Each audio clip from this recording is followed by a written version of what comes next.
Good morning. We're here today to announce 3 separate cases highlighting the ongoing threat posed by Chinese economic espionage and research theft in the United States. First, the arrest today of a Harvard University professor for lying about his participation in a Chinese foreign recruitment program. Second, this morning we have unsealed a separate indictment of a Chinese national working as a scientific researcher at Boston University who failed to mention on her visa application that she is also a lieutenant with the People's Liberation Army. Finally, this office has indicted another Chinese national for trying to smuggle vials of biological material out of the United States to China and lying about it to federal investigators. That defendant, whose entry to the United States had been sponsored by Harvard University, was a cancer researcher at a lab at the Beth Israel Deaconess Medical Center. So, this morning, the FBI arrested Dr. Charles Lieber, the chair of the Department of Chemistry and Chemical Biology at Harvard University, for making false statements regarding his involvement in China's Thousand Talents Plan and his affiliation with the Wuhan University of Technology. The complaint alleges that Dr. Lieber signed a contract with the Chinese university in Wuhan and was paid up to $50,000 per month, plus up to $158,000 in living expenses, and awarded more than $1.5 million to set up a research lab at the Chinese school and work there on researching nanotechnology.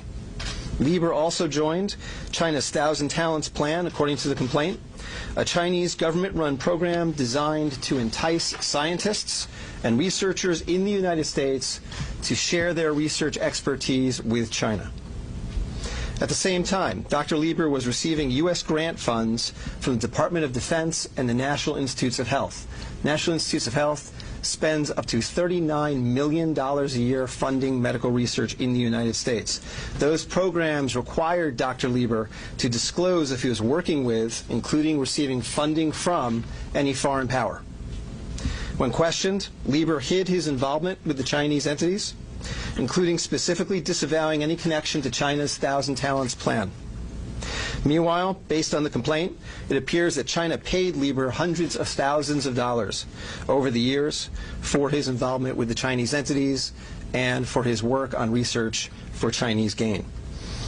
Also today, a federal grand jury indicted Yanqing Ye, a Chinese national, with lying on her J-1 visa application, making false statements to Customs and Border Protection, conspiracy, and being an unregistered agent of the People's Republic of China. According to court documents,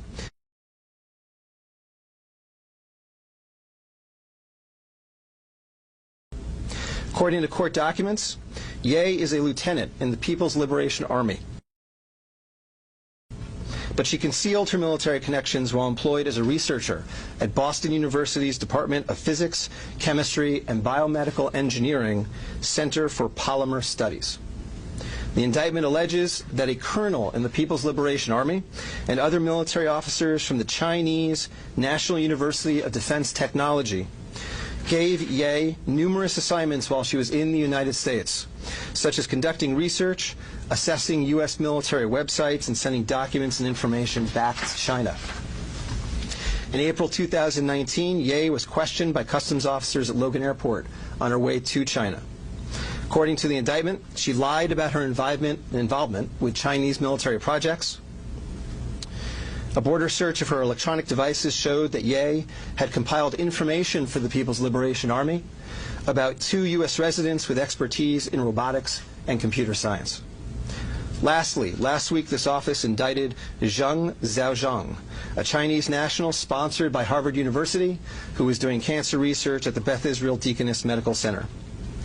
Zheng was charged with attempting to smuggle to Beijing vials of biological material, along with other research materials that he had stolen from the lab at the Beth Israel, where Zheng was working on cancer cell research. Before he boarded his flight, customs officers discovered 21 vials of biological material in a sock in his baggage. When confronted by the officers, Zheng initially lied and said he was not traveling with any biological or research materials. Chemistry, nanotechnology, polymer studies, robotics, computer science. biomedical research. This is not an accident or a coincidence. This is a small sample of China's ongoing campaign to siphon off American technology and know-how for Chinese gain. Recently, Attorney General Barr referred to China as this country's primary rival. Similarly, FBI Director Chris Wray recently told Congress that right now there is no country that poses a greater counterintelligence threat to the United States than China. Through the use of not only traditional intelligence officers, but academics, researchers, its own private citizens, China is engaged in a massive, long-term campaign to steal U.S. research and technology for its own uses. As demonstrated by these cases, on the academic side, the Chinese government uses partnerships and exchanges with U.S. schools and research institutions to access cutting-edge research and equipment. Obviously, most visiting Chinese academics and researchers are here to work in good faith in U.S. institutions, but some of them are not. Some number have been incentivized by the Chinese government, either through the use of money or other means, to gather U.S. research and smuggle it back to China. Because of the sheer scope of this threat, a year ago, the Attorney General created the China Initiative at the U.S. Department of Justice, designed to prioritize and aggressively prosecute Chinese economic espionage and theft of intellectual property. The cases we are announcing today are part of that effort.